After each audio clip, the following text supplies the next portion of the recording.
something. Yeah, it's a Mississippi 6th grader was told by his school to turn his Marine Corps t-shirt inside out because the USMC Bulldog was a little too anatomically correct. The boy was given the offending shirt by his older brother, who's a Marine serving in Afghanistan. The 13-year-old's mom chose to take him out of school that day rather than bring a change of clothing. Greg, the superintendent of the school district says the school is super conservative and love our military, but that the t-shirt was just too graphic. Do you buy this commie cover-up? If we can show that shirt on Fox, then you can wear it. That's the way I look at it. And if there's going to make an exception, you got to make an exception for this kid. And if you have a problem, just take duct tape and block the genitals. Yeah. That's what I do. I don't know why they just. But that brings even more attention to the genitals. Then but if you're covering it, that's okay. Jill, as Greg wondered, should the school have made an exception because the kid got the shirt from his brother in Afghanistan? Kids are easily enough distracted in school these days. If you're sitting behind that kid looking at the back end of a dog the whole hour, you're not hearing what the teacher's saying. You're just not. No. Like Miss Johnson. Miss Johnson, can I go to the bathroom, Miss Johnson? I see. So, you don't want that. Kids, that's not like us. You can show that on Fox because children ain't watching Fox. But around kids, that's going to distract the whole class. Yeah. Well, Bill, first they came for the Bulldog t-shirt, right? Yeah. No, continue the whole poem. Sorry, that's the only part I know. I don't think it's a poem. Well, Rush Limbaugh's speech about how this represents the death of America notwithstanding, I think the school has a point.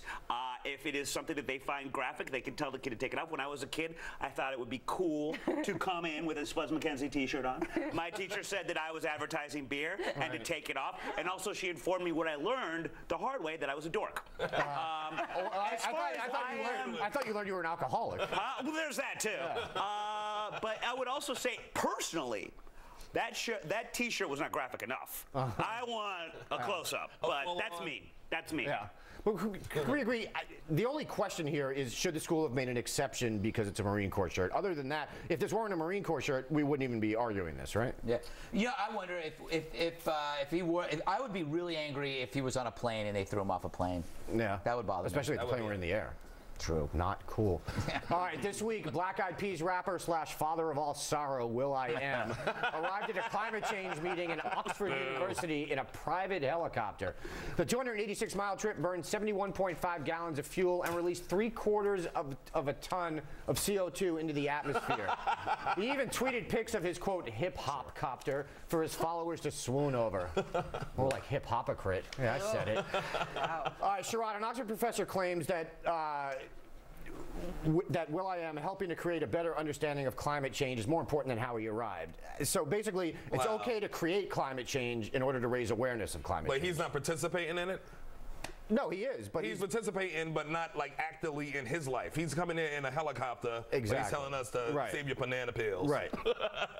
Put him in a compost heap. I heard it was even worse how he left. I heard he took 2 bald eagles by the asses and they just flew him home. Yeah, is that right? Yep.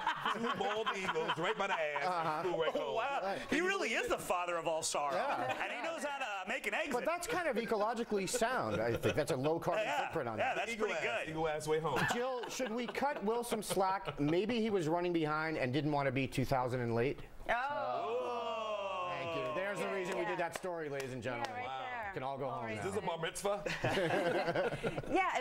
Those hip hop eagles take them home. So that was better, I think, in terms of the carbon offset. But yeah, I mean, so many of these celebrities do this. They fly in private jets and then they say, okay, all of you should do good work and kind of offset what I'm doing. So I guess that's one way. You can plant trees, or you can just get everyone else to be responsible, and then you don't have to offset you. So yeah, I think it's cool. Yeah, all right. Way to go, will.i.am. Greg, as someone who's pretty ambivalent on all things climate change and hates calling out celebs for their hypocrisy, I'm just going to skip you.